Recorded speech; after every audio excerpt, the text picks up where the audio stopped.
Good afternoon and good evening, depending on where you are. Welcome back to Mishnah in Depth, Sanhedrin and Makkot with Rabbi Matthew Nitzanim. This class is a part of the Rifka Rosenwein Mishnah Division and is sponsored by her family in her memory. This class is following the Mishnah Yomit schedule. We are assuming that you are studying mishnayot, following the Mishnah Yomit, 1 to 2 a day on your own, and we are coming together at the end of the week or beginning of the week to review material, go into more depths, and discuss concepts. For today's class, we are once again learning with Matthew Nitzanim as part of this ongoing Masachet. And with that, I am going to hand things over to him. Fantastic. Thank you, Kayla, for getting us started, and welcome back, everybody. A pleasure to be with all of you to continue our study of Masachet Sanhedrin. I hope folks had a chance to see some of the mishnayot over the course of this past week. Our focus was on chapters really 4, 5, and 6, almost in its entirety. There were few mishnayot, but they were long, so we covered a lot of ground and a lot to unpack in the mishnayot that we saw this past week. So I'm going to pull up the slides. Fantastic. We are ready to get started with shiur number 3 of our study of the mishnayot of Masachet Sanhedrin. So let's start with some review of what we saw this past week before diving into some of the, I think, really exciting pieces. I hope you agree with me, those who had the chance to see the mishnayot. There's a lot here that really got us thinking. I asked at the end of last shiur to be mindful of theological, jurisprudential, ethical, and emotional lenses through which we can look at these mishnayot. There's really all of that there. So looking forward to discussing that together. Let's start with just a bit of review. Much of the bulk of chapters 4 and 5 is a comparison of dinei mamonot, what we'll call monetary cases, and dinei nefashot, capital cases, meaning cases where the punishment that may be levied is the payment of money, right? So there's a question around a loan or theft and so on, versus capital cases where the punishment that's being deliberated is capital punishment, is execution. And there's good reason to think, it's sort of, it stands out that much of the formulation here really is, we use dinei mamonot as a foil for dinei nefashot. Right, that so much of what is discussed regarding monetary cases, how they're handled in Beit Din, is really just to prep us for how different things are in dinei nefashot, where the rabbinic tradition has these real hesitations about getting too quick to a ruling that someone is meant to be executed. So just by way, a handful of examples that appear. Many of these are taken from that first really big Mishnah in the 4th parak, and though a few from along the way as well. Right, in monetary cases, either side, right, either the parties can open the deliberation, and in capital cases, it's the side for acquittal, meaning among the judges who are deliberating. In capital cases, those who want to push for acquittal open. Similarly, in monetary cases, you win by 1, right? You only need a simple majority of the judges in order to get your ruling in your favor. In capital cases, win by 1 is sufficient for acquittal, right? For zechut, literally for merit, rather than to lechova, right? To punish the person, you need to have a win by 2, which, as we discussed, I think 2 weeks ago, realistically on a Beit Din of 23 means to win by 3, right? 13 versus 10. Similarly, in monetary cases, any decision can be reviewed. You can, if there's more evidence, you can go back and assess.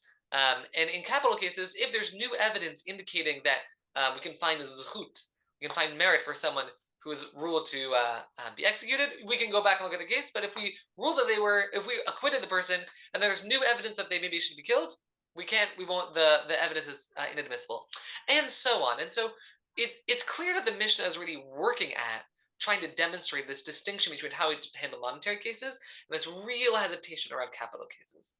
There's a challenge. We don't know with certainty when Masachet Sanhedrin was formulated, the various elements thereof, and it's not so clear how much of what's described here in the Mishnah is written at a time when the Beit Din is continuing to function and administer executions, and how much of this is sort of a theoretical project, maybe an imagining of what it would be like if the Beit Din were operating. And so it's hard to tell, and that may have some bearing on the strong hesitation that the rabbis have to execute.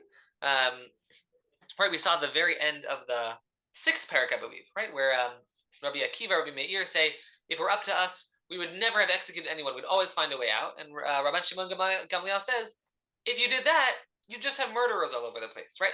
A judicial system needs to function. It needs to be that sometimes you can find people guilty, and yet it's clear that the sort of the general direction of these mishnayot is we want to find any way possible to determine that someone is innocent. And similarly, the sort of the operative principle is encapsulated in this line from the sixth parak, where as a person who's been ruled to execution, as they're going along, the shluchei beit din, the representatives of the beit din, would call out and announce along the way, over and over again, kol mi shoda alav zchut yavo v'yilamed alav. If there's anyone anywhere who has anything to offer to help us reach the conclusion this person is innocent, then come and tell us. Right? So there's clearly this like strong desire to find ways to rule that someone is innocent. So that's really much of the fourth and fifth prakim. And then the sixth parak is this really striking, literarily striking depiction of what execution looked like, specifically focusing on stoning. It's kind of it's very poignant, I find. Right, this where the person confesses, where they try so hard to find some way out. The depiction is really striking. So that sort of brings together chapters 4, 5, 6 about Dinei Nefashot. And as we go ahead into the upcoming prakim, we're going to talk about the other forms of execution. We start with skila, with stoning, seemingly because that's the one that is most common in the Torah, though it might be that there is something about the telling of the story about skila that they wanted to tell, that it sort of lent itself to this sort of poignant retelling, and that's why we start with the punishment of skila. And as we will see as we go ahead, skila, stoning, is also the most stringent of the forms of stoning, meaning of execution, meaning that's the punishment, the form of execution you receive for the most heinous crimes, as we'll discuss as we move into prakim 7, 8, 9. Okay, that's review. Before looking at some of the things that I want to discuss, if there are thoughts, observations from your Yes. this week that you want to share, yeah, Kayla, please. Just to kick things off, I want to highlight something that came up in chat from Debbie Sondheim, quote, but then you have that weird comment about Shimon ben Shetach, who had 80 women hanged in the day. Yeah, Shimon ben Shetach is this really unusual character. There's a handful of stories about Shimon ben Shetach, one or two in the Mishnah, and then a handful more that appear in the Gemara. There are different versions in the Bavli and the Yerushalmi. There's work to be done there, but Shimon ben Shetach is this unusual character. He clearly was deeply involved in the working of Bati Din. He seemingly is a fairly early Tana, and every story we have about him involves him and execution. And it seems to be that he has some sort of change of heart. It would be a shiur of its own worth exploring, just studying the stories of Shimon ben Shetach, where early on in his career, he's very fond of executing, and executes quite a number of people. Right, we have the story where he hangs 80 women in one day, and later he actually shifts gears and is extremely hesitant to execute. Where there's a story in the Bavli where Shimon Shetach sees a man walk into a house. He hears with a knife, hears a scream. The man walks out with the knife. There's blood on the knife, and Shimon Shetach walks into the house. He sees there's a man dead, and he goes into this man and says, "I wish I could execute you, but I simply don't have sufficient evidence because I didn't see the act of the crime. So you're off the hook." And Shimon Shetach seemingly goes through this sort of change in himself, where he originally was very permissive regarding execution, and later in life is very, very hesitant. There's a good question why that happened, and one possibility, just to throw out there, is that the Yerushalmi reports that his son was executed by the Romans in a staged execution due to political infighting. And when his own child became the victim, he adopted a different tune regarding execution. Anyway, so that's Shimon ben Shetach for sure. But that's all to say, yeah, there is this tension, this real tension, which again appears in our mishnayot, between this strong voice that says let's avoid execution at almost any cost, and also recognition that maybe there are times when this form of punishment is called for, maybe even necessary. If there are any other questions, comments from what you saw in the Mishnah this week, great. So we'll move on if you have thoughts along the way. I'm looking forward to hearing them. And let's, all right, here we go. And again, if you can, let's see, slideshow, there we go. You can just give me a thumbs up that you can see the slide on the screen. Oh, fantastic, even before I did. Fantastic, all right. What I want to do today is really focus on one Mishnah. but it's a jam-packed Mishnah, maybe the most important one in our parak, maybe the most important one in the entirety of the Mishnah, which is Kitzad me'aymin et ha'idim al yedei nefashot. How do we forewarn the witnesses in capital cases? Right, the presumption is that when witnesses come before testifying, they need to sit through this lecture from the judges, from the dayanim, telling them to be extremely, extremely cautious, not to be giving false testimony, to feel the weight of what it would be like if they were to falsely lead someone to be executed. So I really want to look at this Mishnah, and there's a few interesting pieces that I want to look at together. As you see, I broke it up into some colored pieces, and we're going to break it down and look at each one. So the opening in the green is just sort of the introduction, right? A reminder from the judges, from the dayanim, that the witnesses should not report testimony that they didn't witness themselves. They shouldn't say me omed mishmu'a eid mi pi'ed, right? If they heard hearsay, if they heard a story from someone else, second or third hand, that doesn't constitute sufficiently good evidence, and therefore they should not testify. And now, that's funny. There we go. And now let's move on to the yellow piece, and then we'll from there we'll move on through the Mishnah. Okay, let's look at this part together. Here the judges speak. Hevu yodein shelo chidinei mamonot dinei nefashot. You should know that dinei mamonot and dinei nefashot are different. We've made that as clear as possible. But here's why. Dinei mamonot, in monetary cases, adam noten mamono mitkaper lo. In monetary cases, we rule that you owe someone money, you pay the money, you have kapara, you're atoned, you're all good. Dinei nefashot, but in capital cases, on the other hand, damo v'dam zar'iotav tiluyin bo ad sof ha'olam.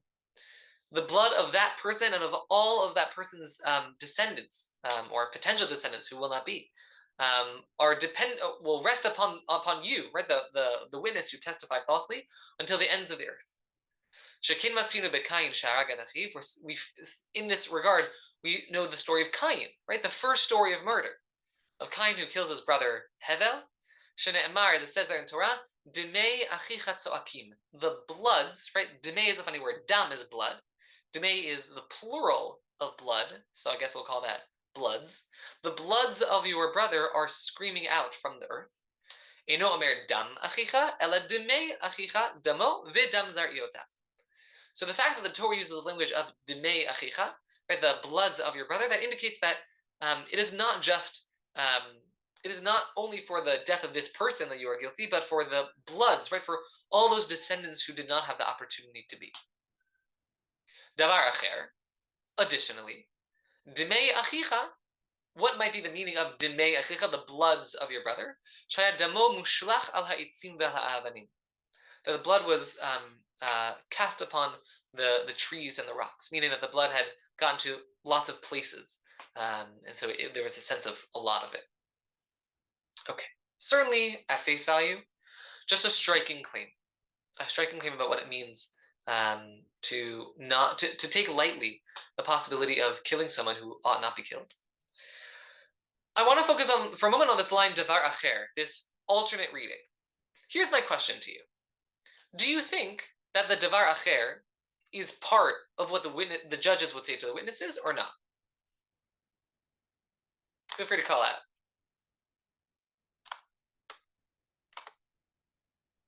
Oh, no. I didn't think so when I read it. Same. Okay, yeah, it doesn't feel like it belongs there, right? Meaning the claim that that when you kill a person, an innocent person, that you are responsible for the, so to speak, death, or at least lack of life of all their descendants, that feels relevant to, therefore, don't give false testimony in this case. But the blood being in a lot of places doesn't seem terribly relevant. And so it could well be that the right way to read the Mishnah is kind of like this, where the Mishnah is telling us this, what the judges would say. It mentions that as part of the judges would say, they would talk about Cain and the Dimei Achicha. And while we're at it, the Mishnah, not the judges, the Mishnah adds in, by the way, there's another way to interpret these words too. Right? Midrash, the interpretation of verses in the Torah, can go in lots of different directions. And so it could be that the entirety of this text is what the judges would say.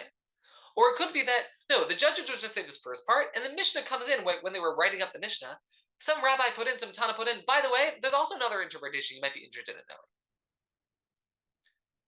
knowing. There's about a bit of machloket in the Rishonim, which way to read the Mishnah, whether this line is a part of the argument of the Mishnah or not.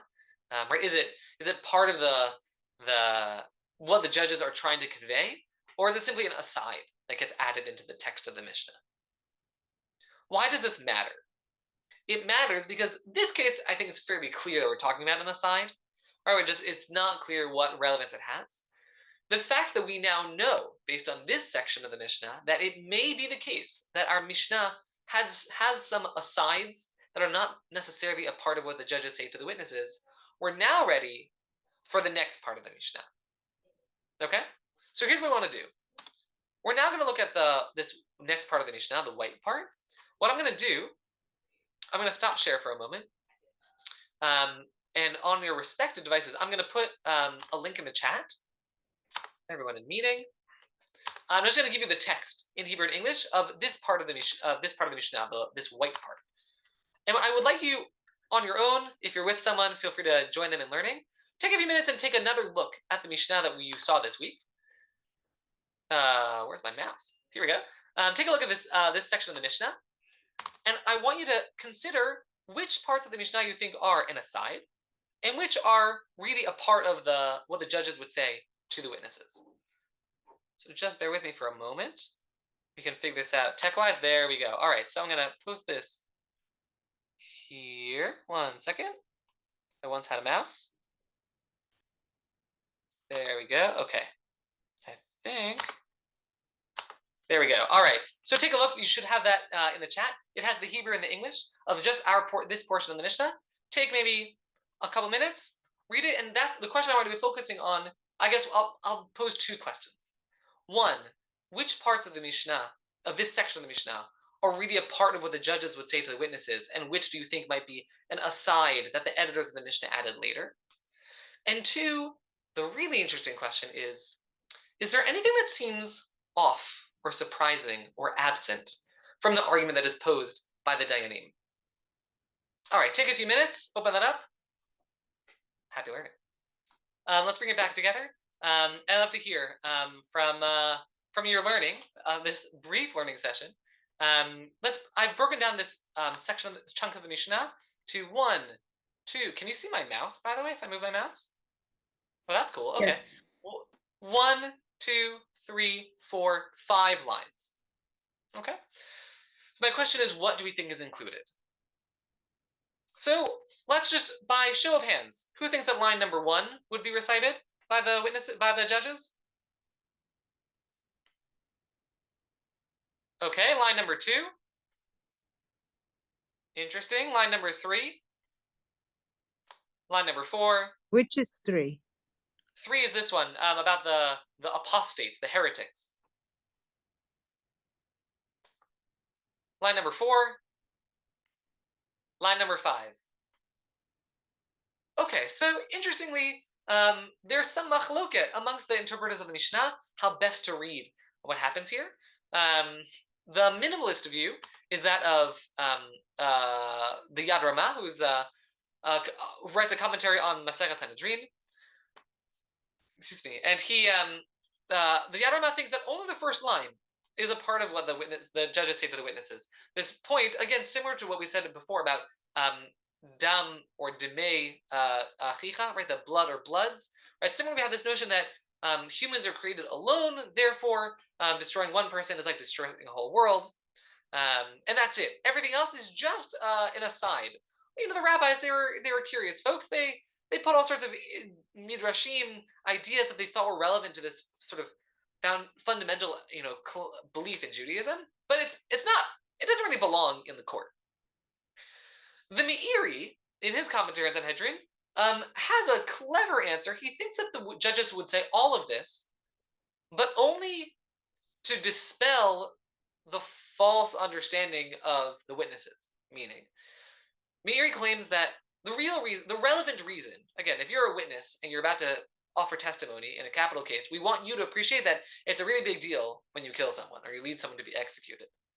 And so we want to take that seriously. We want to remind you that to destroy one person is like destroying a whole world. And then says the Meiri, and you might think, right, as Meiri claims that the judges will say to the witnesses, you might think that there's also some notion, right, that we might derive from humans being created alone. That has to do with people getting along with each other, or some theological claim about how many gods there are, or that we're all different from each other. And he says that's all just a distraction. Like, it's true that all those things are things you might believe, but let's focus right now on the first one. Or, as he says, maybe on the last one, right? The fact that all people are different from each other, we should appreciate the unique qualities that every person offers. But there's just this interesting sort of interpretive piece about what is or isn't included. It's not immediately clear. Rambam, as I recall, has only lines 1 and 4, and he thinks the other ones are asides. There's not a clear basis for why, again, other than interpretation, seeing what sort of feels right in terms of the flow of the Mishnah, there isn't like textual evidence one way or the other. But it's certainly interesting to consider which of these elements are relevant to the courtroom context, and which of them are just nice drashot on the notion of humans being created alone, but not really part of the courtroom context. And it also raises important questions for us to be mindful of when studying Mishnah, which is that the Mishnah sometimes reports on things that once happened, but there could sometimes be later elements that get added into the Mishnah, and pulling apart those pieces is one of the challenges of studying Mishnah as a text. Okay, that's some textual work. It's a nice thing to do. I want to focus, yes, Sandra. Thing that I immediately said that I only thought the first part, but the more I'm reading this, I see something else there, which is when you tell the people that are going to come as witnesses, remember that we are all created from the one human being, and therefore nobody is more important than the other, etc. It sort of puts you in the place where you, witness, could be the one in that place. So that is the only thing that I can see that would justify going back to the we're all different, but we all come from the same. So in terms of value, the difference doesn't value somebody more than anybody else. So it's funny, when I was preparing the shiur, thank you for raising that. When I was preparing the shiur, I thought I remembered the Meiri saying something along those lines, that all the elements here have something to do with the courtroom context. When I went back to prepare, I saw that he really says the other ones have nothing to do with the courtroom context, and the judges would say them just to remind you, those are other possibilities, but ignore them.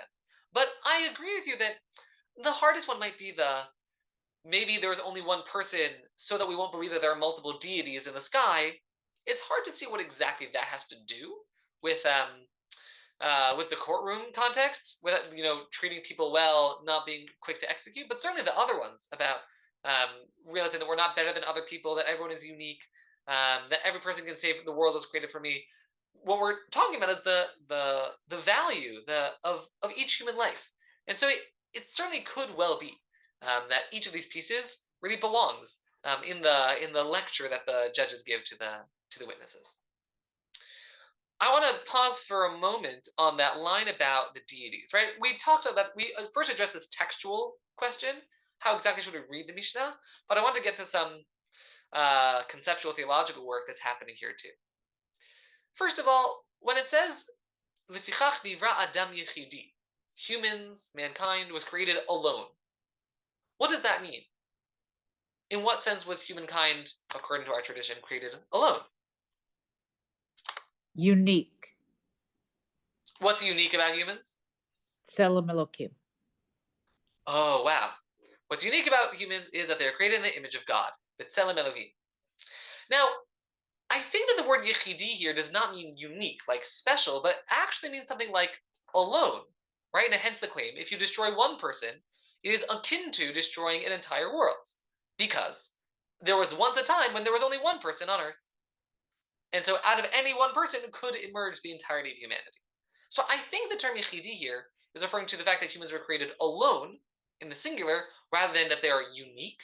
But Debbie, you raised something extremely important.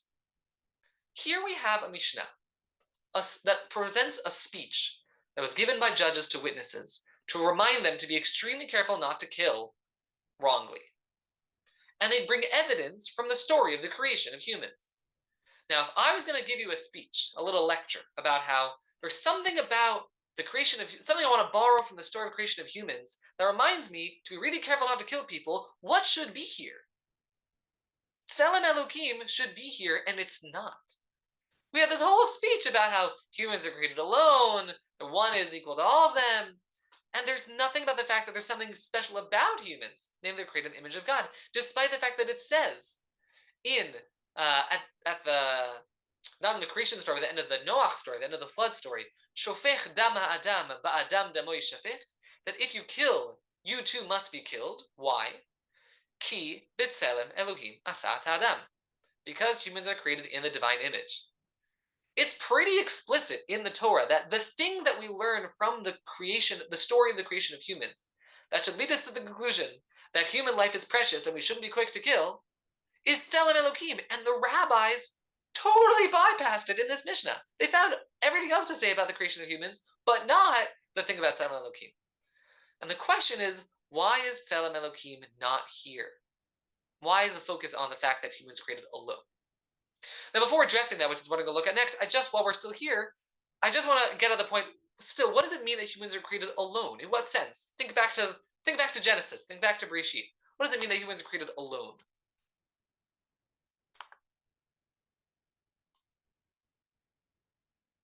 Okay, so I'm going to offer two possibilities. There's some machlok amongst the Mefarshim where to go with this. One option is to say that, unlike the other creatures who are created in multitudes, when humans are created in Genesis 1, there is one set of humans, right? Either it's exactly one man, one woman. The Midrash thinks there may be some sort of composite man, woman, androgynous figure. But that's what we're referring to, that the other animals are created in multiples. It just says there were chayot, dagim, taninim. Right? There were lots and lots of animals, but that only humans, there was only one set that was made, man plus woman. Or it could be, based on Genesis 2, that as opposed to other creatures which were presumably made both male and female from the outset, that humans, first God made man, right, the male figure, ha'adam, and only subsequently makes chava. It doesn't make that much of a difference, I think, in terms of theological claim, but it's an interesting one to think about. What is the evidence that we're sort of borrowing on from the fact that men and women were alone in the world, or that the man was alone in the world? Think of that what you will. But nonetheless, there's something really puzzling about the absence of tselem from our Mishnah. I'm going to move. Yeah, we'll come back to the piece about Kaufman and focus on Tselem Elokim. Yair Lorberbaum. Anybody remember Yair Lorberbaum? Anybody heard of him? All right. Well, hopefully you were in class last week. We talked about it. He was the one who had the essay on Ziyara Katuv. So as it so happens, he's actually written a great deal about Sanhedrin. He also has a book, for those of you who study the Mishnah, about the Melech. Has another book on the portrayal of kings and the king and the Kohen Gadol in rabbinic literature. Anyway, so he has another book called In God's Image, which is a study of the meaning of Tselem Elokim in rabbinic literature. And Lorberbaum argues that the rabbinic understanding of Tselem Elokim is different from what we might imagine from the biblical context, and maybe even from later Jewish writing. According to Lorberbaum, the evidence available to us from the rabbinic period would suggest that the idea of Tselem Elokim, that we're created in the divine image, means that there's some way in which our bodies, because they are akin to God, similar to God, that when our bodies are harmed, there is harm or pain felt by God. The analogy he uses is like a voodoo doll, right? Imagine like you stick the little pin in the voodoo doll and the person out there feels hurt.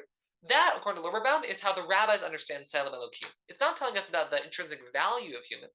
It's telling us something about the relationship between our bodies and God's, dare I say, body, or something like that.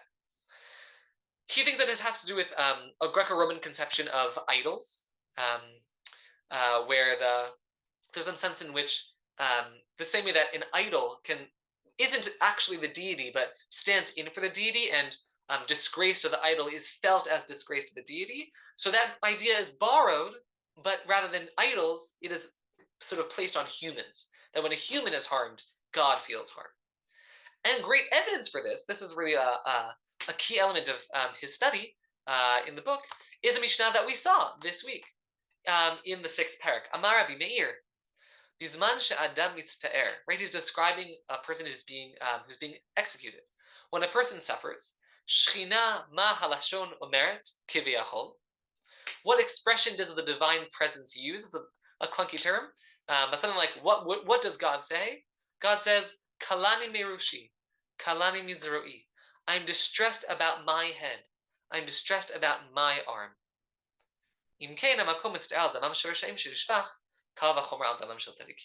So from here it is derived that if God suffers from the spilling of the blood of the wicked, meaning those who are executed, then all the more so for those who are righteous. Meaning the claim is, when someone who is sentenced to execution is killed and is suffering, God somehow, this rabbinic term kiviyachol, so to speak, as if, God feels that pain as well. Now, it's just a peculiar way of thinking about Tzelem Elokim, but it also might explain why, in offering a moral argument for why we need to be careful with execution, Tzelem Elokim is not present. Right? What seems to be the shot of the verses in Breshit, and maybe our sort of intuitive read, is that the fact that we're created in the image of God means that our lives have some sort of special value that we need to take seriously. Our lives are precious. And what's striking is that it might be that in a rabbinic period, they didn't see Tzelem that way. It didn't really fit into a moral argument because Tzelem just meant something else. And so when they wanted a moral argument from the creation of humans, they took it from the fact that humans were created alone. There was originally one human. And from that we can derive that every human is precious. But rather than being what we might call a vertical moral claim, something about the fact that we are divine, therefore we are precious, it's actually more like a horizontal moral claim. It's just a claim about humans. Right? God is not actually part of the equation in this sort of moral claim. Right? The fact that we're created from one person tells us we're all kind of special. That has nothing to do with God per se. And so it's sort of interesting to think about, what is considered a compelling moral argument for why we should take human lives seriously, why they are precious, and 2, to think about what is Tzelem Elokim. This is just one expression of the fact that the idea of Tzelem Elokim, being created in the image of God, has changed with time. Right? The way that the Bible talks about it, the way that the rabbis talk about it in the rabbinic period, the way that the medievals talk about it, the way that contemporary literature talks about it, there are different accounts of what Tzelem Elokim means. I think we often imagine Tzelem Elokim as one of these sort of really fundamental ideas in Judaism. And it's important to be open to the fact that its meaning has shifted with time. That doesn't mean that there's a right or wrong way to read it or to apply it, but we should be open to the fact that this fundamental idea can take on different sorts of meanings. Thoughts and questions on this before going to our next little piece? There's just a bunch of stuff in the chat that Oh, I'm going to try and highlight I from see the Nathan. chat. Okay, so from Nathan. Should I go through that? Is that good? Yeah, I just want to bring your attention because there's been some talk about this. Okay, so I see people weighed in on which lines, and we discussed that as a group. Nathan brings Chaviv Adam Shenivra B'Tzelem. Yeah, so Tzelem does appear in big literature as something that's special about humans, but it's not clear that it has moral weight, right? It could be that there's a Chaviv Adam Shenivra B'Tzelem sounds like. I'm sorry, let's take a step back. Nathan wrote in the chat that there's a Mishnah in Pirkei Avot that states, Rabbi Akiva, Chaviv Adam Shenivra B'Tzelem. Beloved is humankind for having been created in the divine image. I don't know if it's a counter argument because it doesn't mean we have responsibilities towards one another in light of the fact that we are created in the divine image. It's just saying that God loves humans because we are created in the divine image. But again, that still fits into this presumption that Tzelem Elokim tells us something about how God feels about us, but not necessarily anything about how we ought to feel about or relate to one another. Debbie asked about whether the Matzbeah hints at the idea of Tzelem. Maybe the opposite. And maybe that's even part of the problem, right? That Tzelem seemingly means to be created at its most literal level. Tzelem Elokim means to be created in the image of God, that we look like God. But if we all look kind of different, then how can we look like God? And that might be part of this concern that leads to this claim about the coins. I But meant either a way, unique, it gives us a unique quality to get back to uniqueness. even if that's true, right, that the claim about the coins, right, that God can make all these humans and we come out looking a little bit different, that's still not telling us about a way in which we are akin to God. It's just saying that we're all different. And because we're different, we're special. But there's still no claim made about the fact that we are like God or are godly or have some divinity in us, that makes us special, that there's some sort of special weight to our being alive. Now, maybe when you're looking at this Mishnah, you notice this somewhat puzzling, maybe, moving back, frustrating line that we saw. I'm looking together. Right? Therefore, humans were created individually on their own. To teach us. That if you kill one Jewish person, that it's as though you destroyed a whole world. If you sustain one Jewish life, it is as though you have sustained a whole world. Now, that's odd, isn't it? Now, again, without getting, even before we get to like our moral sensibilities and humans and so on, what's odd about claiming that this line is about Jews specifically at a textual level? Adam wasn't a Jew.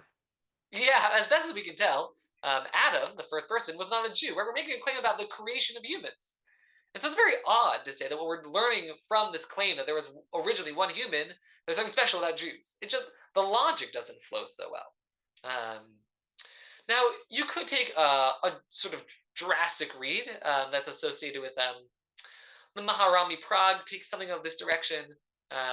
It's kind of implied in the Kuzari. Right? There are voices in Jewish theology that suggest us that Adam, in fact, was a Jew, and that Adam's being given Tselem Elokim was his character was given to Adam and passed down one by one to his descendants, to the Jews, and then all the Jews have it, but no one else. It exists. It's an option that maybe only Jews have this special quality, but again, there's nothing about Tselem. It just says one person at the beginning. We're all like a whole world. It seems odd to say that we're talking about here as Jews. Now, the truth is, if we take a look at the manuscript evidence, so the version that appears on the standard Gemara, and that's how we got to the text I took from the Mishnah from Sfaria, right? So here's on the bottom, you see the page from standard Vilna Shas, and the version that appears there is Nefesh Achat Mi Yisrael. But if you take a look at, for example, the Kaufman manuscript of the Mishnah, one of the earliest extant manuscripts of the Mishnah, often referenced by scholars in trying to determine the correct text of the Mishnah, you'll notice that it says, the words are a little hard to make out, but it says, Shekol HaMe'abed Nefesh Achat, Malin Alav HaKatuv, and so on. That if you destroy one Nefesh Achat, one person, and doesn't have the word Yisrael. Same thing in the next line, of Chol HaMekayim Nefesh Achat, one soul, Malin Alav, and so on. Right? So it seems to be that in the early edition of the Mishnah, the word Yisrael does not appear. Now, in any case like this, we then have to ask, right? There are two possibilities. One, the original version of the Mishnah had the word Yisrael, and at some point it got removed in some editions. Or alternatively, the original version of the Mishnah did not have Yisrael, and it was added in some later editions. Take a guess, right? This is a lot of the exciting work that's done when dealing with manuscripts and the study of rabbinic text. Which direction do you think it went? Did Yisrael get added or subtracted, erased from the text?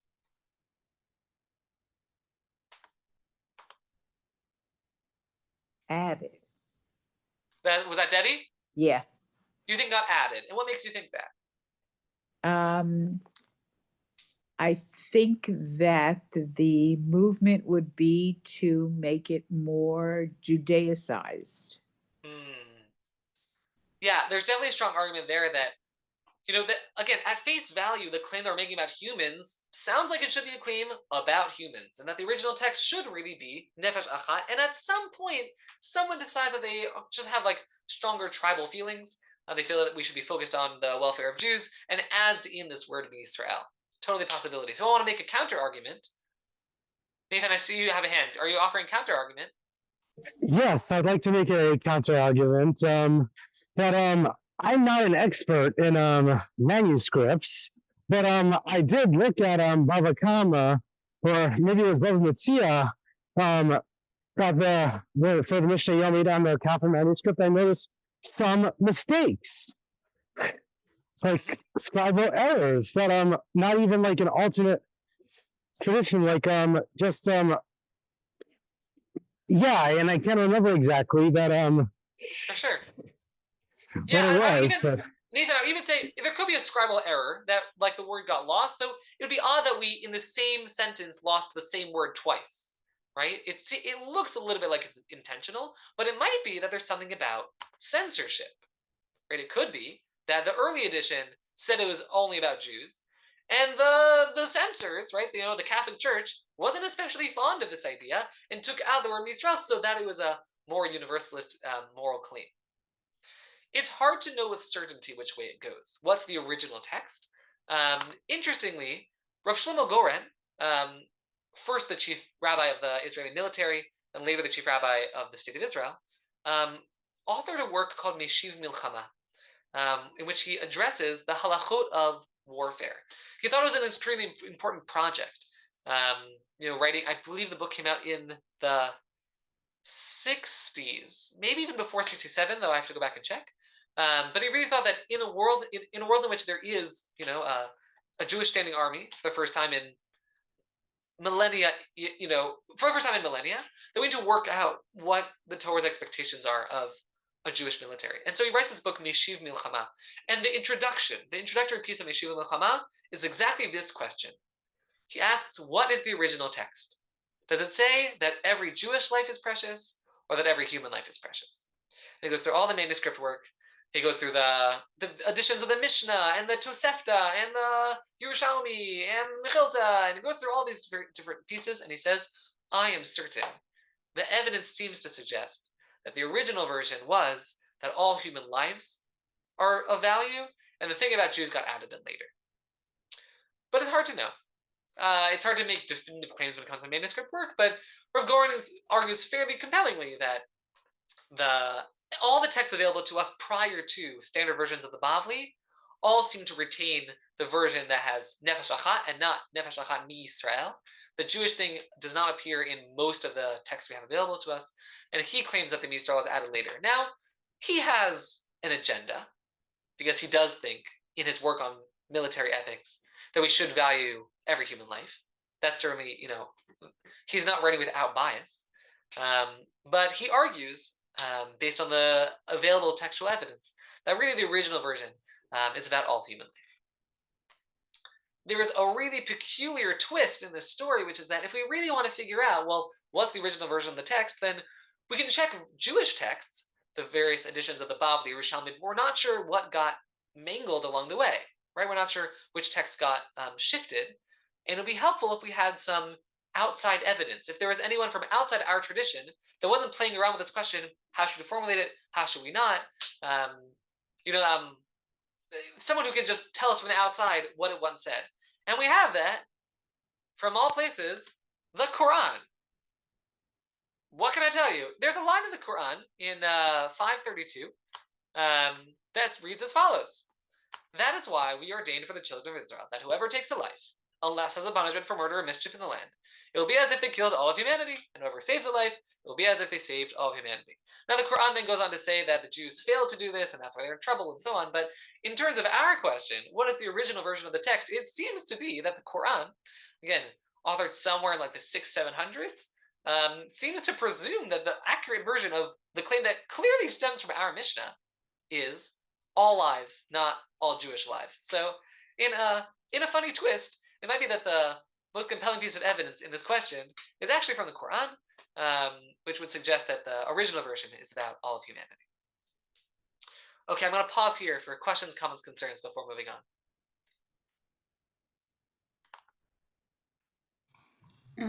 Not much Yes, new in the Francesca. chat, but people should be welcome to speak up. Just a thought that not having less to do with what the original text is and more just a less offensive understanding if the text was specific to Jewish life, is that if the the text was being brought as proof with respect to the question of Sanhedrin and Batei Din, that they were only dealing with questions of Jewish defendants and Jewish lives, and so therefore when they were looking at the broader question of Nivrei Yechidi, that it was it was used for the purpose of thinking about how we treat these Jewish defendants and taking a Jewish life. Interesting. It is not out of the realm of possibility that when the Sanhedrin functioned, it would also execute non-Jews if they were to perform crimes for which non-Jews are subject to capital punishment. Right? The presumption in the notion of the Sheva Mitzvot Shel Bnei Noach, the 7 Noahide laws, does not appear anywhere in the Mishnah. It appears really only starting in the Bavli, in Masechet Sanhedrin. For those of you doing Daf Yomi, we'll get there in like a month or two, I think, 2 months. But the presumption in the Gemara is that a non-Jewish person who transgresses any of the 7 Noahide laws is subject to execution. And so I guess that would mean that would happen before a Beit Din. So it's not out of the realm of possibility that a non-Jew be executed before a Sanhedrin. That said, it could be that when this Mishnah is written, it's being written from the vantage point of we're dealing with Jews and our focus is on Jews. Definitely a possibility in how we might read it. Francesca. Oh, this is probably beyond the scope, but this is so striking because it gives us the opportunity to anybody who teaches this or anybody who learns this to have their own interpretation, both for good and for bad, or for moral clarity and lack of moral clarity. And I imagine that I've learned Mishnah without sort of realizing this, but this is such a stark thought about death, execution, that this sort of like, you hold this up and you think, wow, you can use Mishnah I had asked that question in the chat, and then I looked on Svaria. Why are there so many translations? Svaria says, we want you to have access to all these translations. And that is both good, because you get, if you had to write a Dvar Torah on the Mishnah, you could find one that you liked. And I'll use the word bad, but it's probably not the word I mean, which is that you could come up with perhaps, we'll say it this way, and maybe not what the rabbis intended. So I just wondered, when you were preparing the shiur, it must make it challenging to teach. Maybe I'll rather than use the language of good and bad, I suppose we should say that the interpretive possibilities available to us in the study of rabbinic text is they are exciting and dangerous. It's exciting because there's so much room for creative possibilities.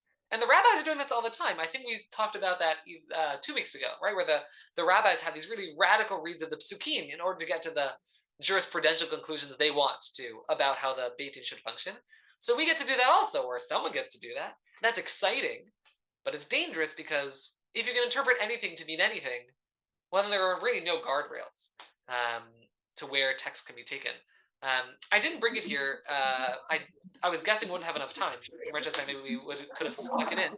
But there's in the Gemara, in its discussion of our Mishnah, it brings the story of the Jews are crossing through the Red Sea, and the angels want to sing. The Jews are crossing. The Egyptians are making their way behind them. The angels want to sing to God, and God says, "My handiwork, like the work of my hand, they're dying out there. They're sinking into the sea, and you want to sing a song." Right now, that's a text that is often brought in context that has to do with valuing all human life. There's an alternate read, and this is another one of these sort of, whether it's a textual possibilities of different versions of the text, different interpretations of the text, that story is not really about the Egyptians. It's actually about the Jews. Right? There's a reading of that story that says that it's not God isn't upset about the angels sinking because the Egyptians are making their way through the sea, but that the Jews are making their way through the sea. It's odd because the term there is tovim, which is sinking, but that's all to say that here you have, again, a classic story. At face value, I think, if you ask me, Matthew, it sounds like it's saying, oh yeah, all human lives are precious. And there's this alternate read that's out there, embraced by some people with certain views about the world. We'll say, no, there's no such story that says we have to care about every human. That's really just about Jews. Interpretation is exciting and dangerous. And that's a question that we have to sort of make sense of. How do we balance the opportunities that wide-range interpretation offers us, but also not abuse that power? There really are all these questions that emerge around interpretation, around textual errancy, even as you raised, and we have to be mindful of all this in the study of Mishnah and rabbinic text more generally. Before we wrap up, I just want to talk a little bit about what's up ahead. What we'll be looking at this coming week is all of chapter 7, basically, and as well as the beginning of chapter 8. Chapter 7 addresses the different methods of execution, right? So there are 4 forms of execution available in the rabbinic tradition: skila, srifa, hereg, and chenek. So chapter 6 went through what skila, stoning, looks like, so the other 3 will be sort of explained there. And so we're trying to think through how the rabbis interpret what these forms of execution look like. And then we'll move on to talking about what are the crimes for which a person would be executed. It goes through them one by one over the course of chapter 7 and moving into chapter 8. Chapter 8 is called Perek Ben Sorer Moreh. It opens with the case of the Ben Sorer Moreh, the wayward and rebellious child, right? This case that shows up in Sefer Dvarim, where a child eats too much, seemingly, and gets on their parents' nerves, and they are executed. It's a peculiar case. The rabbis know that too, and try to make sense of that. So that's what we're going to be looking at in the coming week. Thank you for joining us for our learning today, and for really engaging with, again, these really weighty questions about how the Torah, how our tradition thinks through these questions around human life, jurisprudence, really things to be on our minds. And looking forward to seeing you all next week. All right. Thank you, everyone, for coming. And with that, I hope to see you all next week. Take care. Take care, everyone. Thanks for coming. Thank you.